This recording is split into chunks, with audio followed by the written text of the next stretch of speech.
Hello, I'm Mayor Patrick Brown. I want to thank well-known TV broadcaster Anwar on an exciting project for seniors. The Peel Crime Stopper Senior Care Live Tour will offer tips to promote safety for seniors, celebrate resident milestones, and feature senior-focused lifestyle segments. So all the best, Anwar. Keep up the great work, and thank you to everyone involved in this important project. And thank you very much, Mayor Brown. We appreciate those kind words and your support as we stream live indeed from the Flower City, that of Brampton. It's great to have you aboard here as we start up a Saturday morning. How sweet it is, too, to have some sunshine today. Still a little cool, that is true, but that sunshine, what it does for the soul. Welcome aboard as we officially start up Episode 3 of the Peel Crime Stopper Senior Care Live Tour. I'm Anwar Knight, your host. I'm so glad you could join us today. You know, what makes this campaign so unique is the connectivity, right? We can interact live wherever you happen to be. In fact, I know as we stream live here outside of the Tall Pines Long-Term Care Center in Brampton, this is home to 160 residents, and they are actually watching. Some of them are watching us right now in the main hall. I'll get Jason to pull up one of those pictures. In fact, we're going to see more of some of the residents here coming up in the program, but they're watching us. They can interact with us, and you can interact wherever you happen to be, whether it's here in Brampton, the GTA, Canada, and the world for that matter. The tips that we are sharing with you on this series really can apply to anybody around the world, and we want to really acknowledge, celebrate, and take care of our most, as I like to say, most experienced members of the community, our seniors. Now, I want to show you a couple of things. You know, first of all, this is all about a community initiative, right? Everybody coming together. And our road tour is made possible with those community partners, and that includes the Mississauga Bus Group of Companies. You know, this is our mobile EV studio, right? So it's emissions free, it's an electric vehicle, and this is how we sort of get around to all of our locations. Come on inside here. Everything is all set up, and you know what? We're setting up the scene as well for Easter. We've got a nice setup of decorations that the residents made, and we'll talk more about that a little bit later on. But I'm hoping we could connect with Raj Mahadeo from the Mississauga Bus Group of Companies. Hopefully he can join with us next week so we can thank him in person for generously donating the use of this bus. It's really been a unique concept that we put together, and this makes it possible because there are still protocols, especially when you go to some of the senior residences. So this is a way that we can be on site, we can still interact, we can share our story, and it's just kind of cool. We have our own mobile studio. I love that. As I mentioned, we're celebrating the season. This is the first weekend of April, and we're going to certainly look at some of the activities, some of the super seniors here at Tall Pines coming up in a little bit. But I first wanted to quickly look back at last week, you know, what we did, and we had a great time. Truly, you know, let me give you a tour rewind, if you will. So we'll play this here for you, and I'll let you know we met with Dr. Ahmed von Schlegel, a geriatrician with Trillium Health Partners, and we learned so much from him about fall prevention. You know, he answered questions live on the show, and he even offered tips on the types of shoes to wear that would, you know, help you with stability. And he also brought a colleague with him, a physiotherapist, Pauline Chalmers, and she showed us quick and easy exercises that will help strengthen muscles to help prevent falling. And I got to tell you, it was a workout. It shows you how out of shape I am. But truth be told, they're very easy exercises, so we encourage everybody, if you missed the live, you can watch all of the shows online. Head over to peelcrimestoppers.ca. The first 2 episodes are there. And of course, today's episode will be on there as we get into the new work week. But they're very tangible tips. And you know, we've had great feedback. In fact, you know, I want to just say hi to some people who are joining us already this morning. Zachary's with us. Lonnie is saying good morning. Karen is saying good morning. Looking forward to today's show. Connie says hello. So does Barbara Woods. Good morning to you. Donna Smith is with us. Gail is with us. Excited to learn. Well, I appreciate that. Miranda's saying good morning. Kathy as well joining us. Cindy's joining us from Oshawa. And Jack. Good morning, Jack. Good to have you along. Lois is here with us. We have Lois Barker and Lois Matucci from Lindsay. Great to have you. I bet bet you still have a bit of a different landscape out in Lindsay. Still a little snow in some areas, I bet. And Kathy says such a beautiful sunny day. Wendy Taylor's joining us. Laura's saying hello. And Joyce says hello, as well as Janet, Shar, and Narita. Imran is joining us. So this is great. We have lots of people already joining us this morning, and that's what it's all about. Now, coming up on today's program, we're going to have Constable Horner, who will be my guest from Peel Regional Police. She will help us understand about elder abuse and what resources are available. Plus, we will thwart thieves with tips on a spring cleaning of your wallet and purse, and we'll take a ride on the couch bike. Really cool story that is changing the lives of seniors around the world. So I'm looking forward to sharing that with you. And of course, we're going to celebrate Super Seniors in just a moment. But do you know what day it is today? And I should say, actually, it's the whole weekend. Yes, this is the first weekend of April, but it marks a special weekend. This is officially Maple Weekend in Ontario. It's the first weekend of April. It marks Ontario Maple Weekend, where they celebrate maple syrup production. So I'm going to show you a little board here. Many of you are probably aware, of course, we provide the core of maple syrup supply around the world. About 75% comes from Canada. And this weekend, there are over 50 different maple producers that are participating, so the public can see the production, go through sugar bush trails, sugar making demonstrations, taffy on ice. Really a fun family adventure, and it's all good stuff. And I think that's always a good thing, especially these days where you have an opportunity to get outdoors with the family and connect. But it leads me to the AKQ. That's the Anwar Night Query. I ask you a question. I need your help with the answer, and it relates to maple syrup. What is your favorite maple syrup combo? In terms of, is there a food that you use? Yes, pancakes are a staple. But for me, it's actually waffles.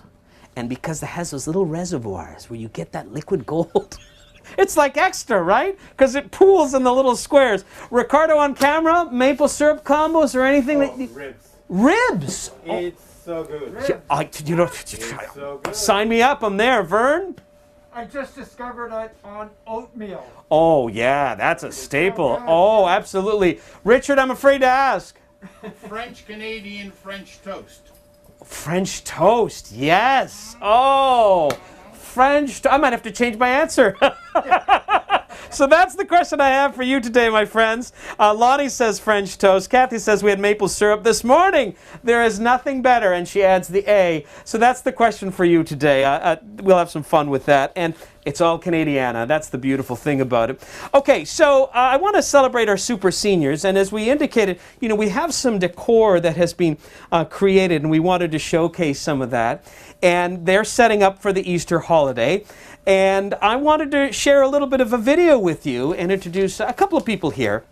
So we're going to start off as we roll this video, and I'll say, you to meet Debbie with her mom.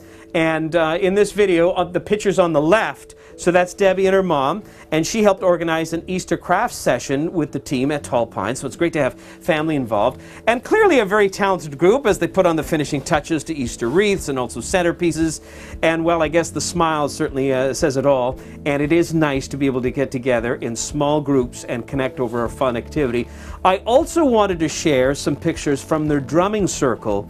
Now, there are so many therapeutic benefits with this, and I think we should all try it, especially you, Vern. You need a little drumming in your life, but apparently it helps with pain reduction, stress relief, and even can boost the immune system. So congratulations to everyone. Thanks for sharing. You are indeed super seniors.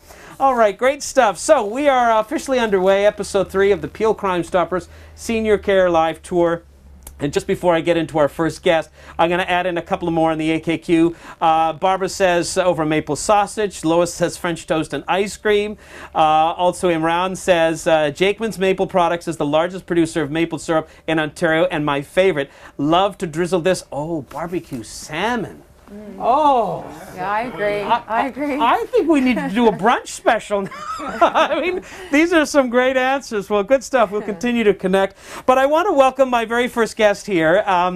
It is Constable Horner. She is the Elder Abuse Vulnerable Persons Coordinator with Peel Regional Police. So good morning. Welcome. Thank you for having me. And, well, this is fantastic because, this is a very important topic.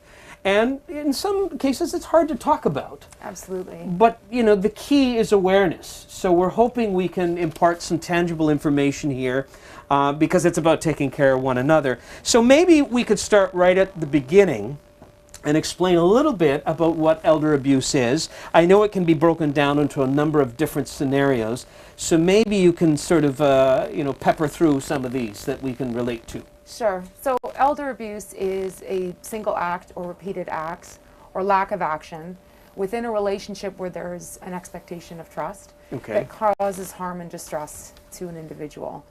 And so that can be in the forms of physical and sexual, along with psychological, neglect, or financial. Okay, so those are some already, you know, those are already benchmarks now, so we've established that. And maybe we can get into some of the signs of some of these particular scenarios that you have just mentioned, signs of physical abuse. And I should start off by saying I think we all have a duty, you know, members of the community, indeed, to care for one another. Certainly you do that for your family, but also maybe your neighbor. So maybe you can highlight and walk us through some of the signs or red flags, and we'll start with physical abuse. Is there anything that may stand out that may be a little trigger for us to look for? Yes, so any number of injuries or unexplained injuries, including broken eyeglasses or broken items within the home that might indicate some altercation, along with how they even react or act or interact with somebody within their close family, where they might shy away or they might cower, or they might withdraw when they're being kind of approached, along with even just kind of their own personal care and hygiene. So, you know, this is very interesting. You mentioned a little bit about the demeanor and how they act. So you're saying that, you know, maybe if somebody's coming to the home and you as a neighbor notices all of a sudden that senior that's living there, all of a sudden their mood changes when that person comes, right? That could be. Absolutely. Isn't that something? So again, this is about awareness, and I think this is going to be very valuable. What about signs of financial abuse? So with that, there would be any significant large cash withdrawals from an account. A senior may experience where they have an ability to actually go to the bank, but somehow there's bank withdrawals from ATMs. Also, too, there could be where they're unable to pay their bills.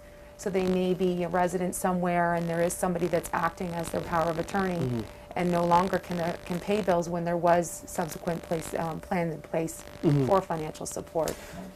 So when you say that, though, because I'm sure there's many seniors, I help my own mother paying bills, but it's going beyond that where maybe the bills aren't being paid even though somebody's supposed to take care of it. Is that what you're saying? Absolutely. So that there are no longer any sufficient funds within the account because it's being utilized and afforded to an individual as opposed to that senior for their financial benefit. And I guess it should be noted that, you know, I think it is quite common that sometimes seniors do get help from family, do help with the finances. They don't go to the bank as much, maybe mobility issues and maybe not online savvy and that sort of thing. But it doesn't mean that you don't have control of your money anymore. That's right. I mean, at the end of the day, you may ask for assistance, but you still have the rights and the say, right? Absolutely, yes. And I mean, and I think that lends to the point, it's when you reach a certain age, it doesn't mean that all of a sudden you are incapable. You are completely capable, and you can be afforded to make all those choices. And it's just knowing and understanding, you know, and having the awareness of what's in your bank account, what's coming in, what's coming out. And there are many people who are super supportive of seniors in terms of assisting them and helping them with paying for their bills and assisting them with groceries. And those indications on the bank account will be clear. It will show a bill payment. It will show a payment for groceries.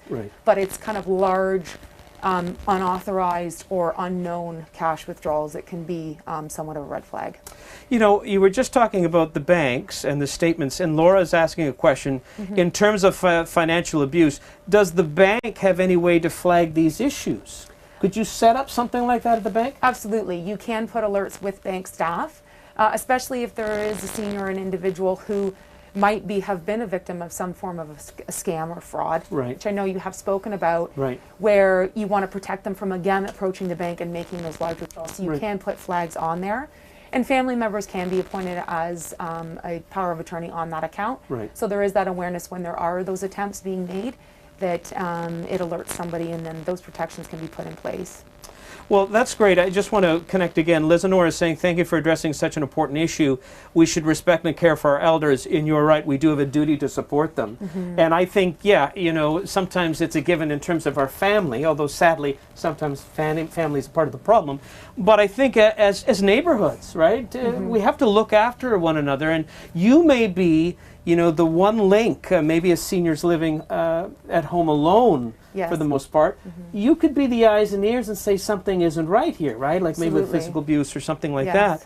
Let me just see here. Oh, Cindy's saying awesome topic. Also, Vito's saying good morning. That's Officer Padano. I knew he would be watching. So we appreciate you joining us, Officer Padano. He was our first guest. I don't look as good as him now. I'll just say that. Listen, considering that this is an all-male crew, we may argue that, but we do appreciate it. I say that respectfully and all kidding aside. Yeah, of course. Okay, so let's loop back, though. We're talking about elder abuse. We're streaming live here at Tall Pines Long-Term Care in Brampton, and we're looking at some of the signs. So maybe you can give out some of the signs of psychological abuse, and this one might be trickier. Yeah, so it would be where they are very withdrawn, and where you would have noticed behaviors before that now they're not engaged in the same activities, or they're not even out of the home at all anymore, where they might be isolated within a bedroom or within the home. There's no communications with friends or family. And with regards to the psychological, I mean, there can be hurtful words that can be said, or the way that they're spoken to. But a lot of times we forget that it's that lack of communication is the same type of abuse. And where there is zero engagement with the senior. And that type of isolation is very, very unhealthy from a physical and a psychological perspective. And so it's whether that senior has the abilities to even talk or even engage within the family and have the opportunity to be with others and share with all the activities, and that they're felt like they're a meaningful member of that family or of that group. You know, and that is in best case scenario, let alone the pandemic is the other issue, right? So you talk about isolation in an everyday thing is one thing, but now we're also dealing with a pandemic, and that may also be a catalyst of putting pressure on just other family members too.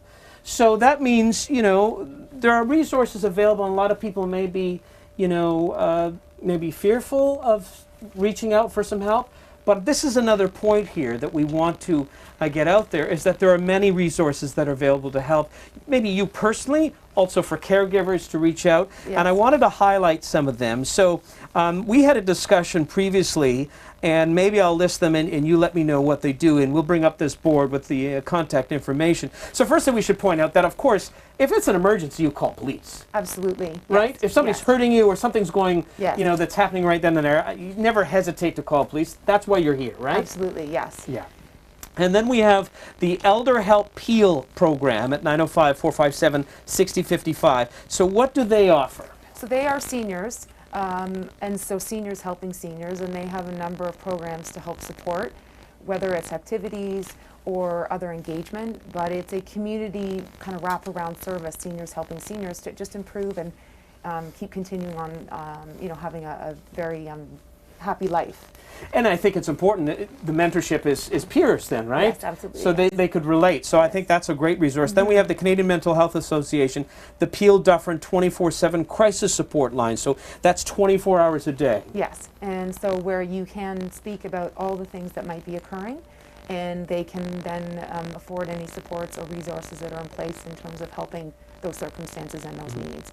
But I think it is just really important, I think, with awareness and education, you know, to come forward. There is help.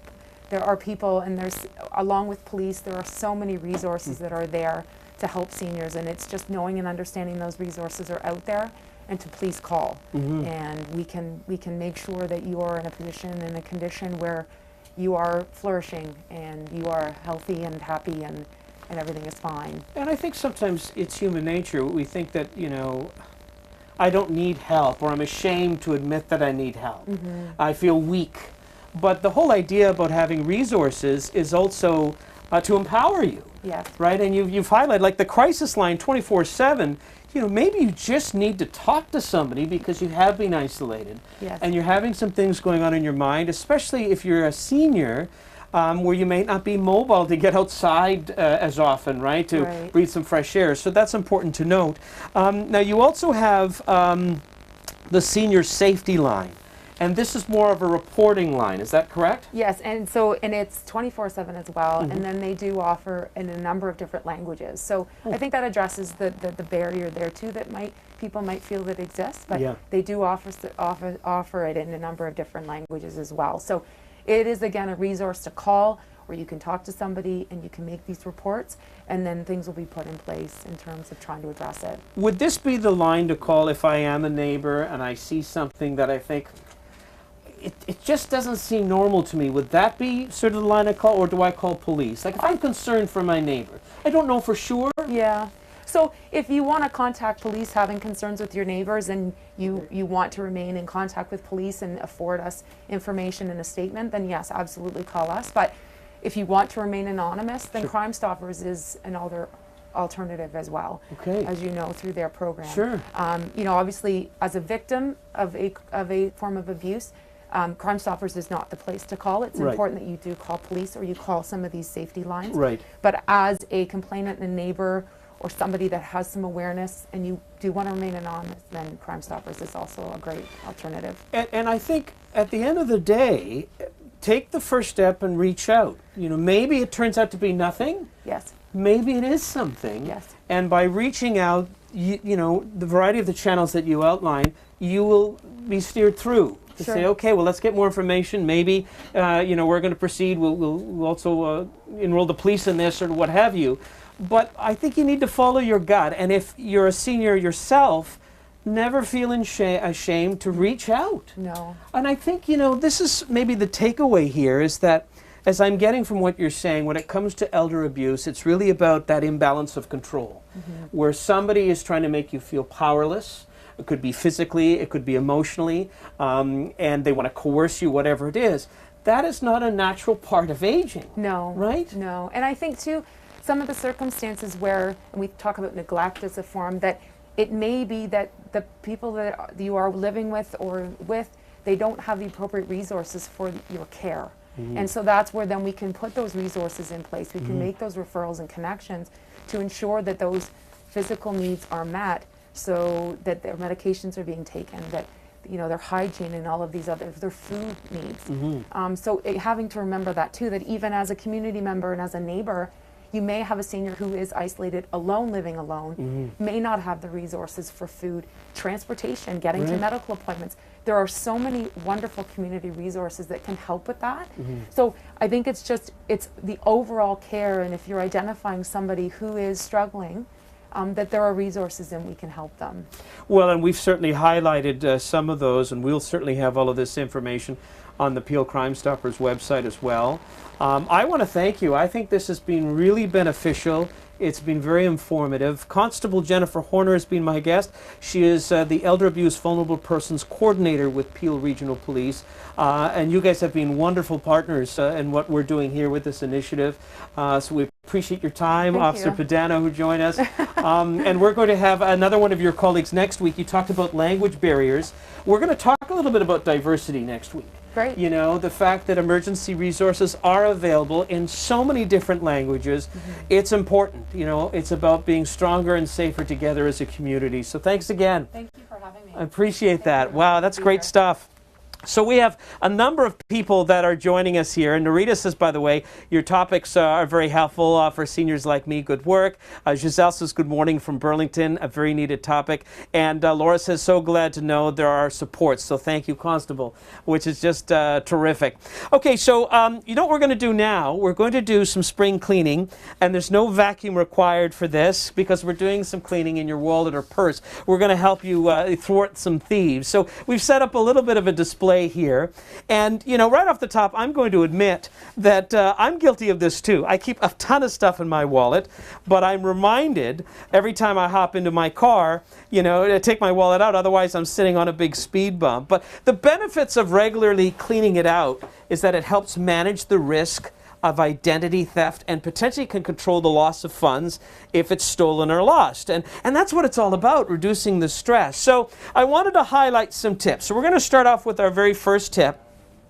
And the key is to sort through and take inventory of what is in there. That's the key. So we'll bring up our first tip board here. And you may be surprised what's in there. And then you want to remove the cards that you no longer need or don't often use, right? And we'll break it down for you here on our next board. And of course you're going to have credit cards, but only keep to the max 2. 2 that you're going to use at one time in your wallet. You don't need more than that. So for board number 2, the less cards that are in your wallet, and then if it's lost or stolen, that means you're less vulnerable. There's less headache trying to recover from it. And, you don't want to keep your birth certificate, your SIN card, your passport. Remember, only your employer or an official government, Canada Services agency or financial institution can ask to see your SIN card. So it'd be very rare that you would need it, but boy, that would be a gold mine for a thief if they get that. They can assume your identity. And, don't carry your checkbook unless, of course, you're going to use it. And finally, old receipts. I mean, this is the thing. When it comes to old receipts, yeah, you may want to keep them for warranty purposes, exchanging things, but don't keep it in your wallet or purse because they include numbers that savvy thieves could use to figure out your account numbers. It's a part of that puzzle, right? So all they need is, to get enough information to convince someone to give them another form of ID, and then they're off to the races, right? And then the last thing, the last tip here is photocopy the front and back of all the cards you use. So this is our final board, and keep it in a safe place with corresponding contact numbers. So it will be a prized possession of yours if you lose your wallet or if it is stolen. And I wanted to show something here. So, this is what I'm talking about. If you make up a sheet like this, where you photocopy the front and back of your credit cards, and then what I've done, I mean, these are just, I made up numbers, but for each of those cards, I've also put the contact numbers. So if you lose it or if it's stolen, this is your go-to. You don't need to scramble because it's stressful enough. You've already, the anxiety of losing your wallet, I get it. But if you have something like this kept in a safe place, you can go and make your numbers, because the sooner you can call these people and tell, your Visa, your MasterCard, whatever credit card companies, retailers, cancel the card, it was lost or stolen, it cuts the thief off right away. So you're limiting the impact. And it may be a good idea as well to add your bank numbers and that sort of thing too. But this is something that will save time. And it's very important. Take the time to do it. Have it ready if it happens, because you want to reduce the stress. You can feel that you're back in control. And that is something that I would really, really recommend. Okay? So those are just some of the tips for you. Very quickly, as we connect to you, Kathy Woolley is saying, thank you, Anna, for talking about this important issue. Very scary. It can be, for sure. Barbara Wood says, wonderful information. Catherine says, good advice. And, Laura says, I'm pretty sure I have receipts from 2015 in her wallet. Well, they're not doing you any good in there. And Imran says, Peel Crime Stoppers will be holding a document shredding event to help prevent identity theft, so you can bring expired passports, bank statements, and tax returns. Details to follow. So we're certainly going to let you know about that, because that's something you could take advantage of. A lot of people, even if you get one of those small shredders, it takes so much time. You go to one of these events, they're the big industrial on-site machines, and it just shreds away, right? So that is fantastic. And Lois says, excellent idea. And Miranda says, cleaning out my purse right now. Well, good for you. Okay, listen, we're getting close on time here, but I wanted to share one more thing with you here, and that is, this is just a fascinating story. We're going to take a ride on a couch bike. Now, this was a community initiative that started in Denmark over a decade ago. It was just a couple, 2 people that said, you know what, let's try to provide the excitement and thrill of a bike ride for seniors who can't do that anymore. And since then, it has expanded around the world. So let's take a look at this video. Really just a fabulous program. And it's called Cycling Without Age. Watch this. So this nonprofit initiative is propelled by people, lots of them, volunteers in cities around the world that take seniors out for spins on special tricycles to enjoy the great outdoors and connect with nature. And they use a specially designed e-bike known as a tri-shot. So some also call it a couch bike because it has 3 wheels and a comfortable carriage seat with a seatbelt, might I add. And there are many chapters that unfortunately had to close down due to the pandemic, but they're now once again opening up, resuming their bike adventures. There are 2,700 chapters worldwide and about 35,000 volunteer pilots or drivers. And I should point out that these volunteers, they go through a training program. They get, in essence, a license from the organization, so they know, that we have delicate passengers aboard. And the program is in Canada too. Some of these pictures were from Western Canada, Saskatchewan, and as well as in Ontario, and also some video from Scotland. So really it is an international program. Cycle Without Age. What an amazing endeavor. Cool stuff, and the weather's getting better for some bike rides, so you may want to look up that. Now, what a show. We're just about to wrap up. Again, you can watch the encore presentations at peelcrimestoppers.ca. And if you like what we're doing, please, send us a parade of hearts. By all means, let us know that you appreciate what we're trying to do here.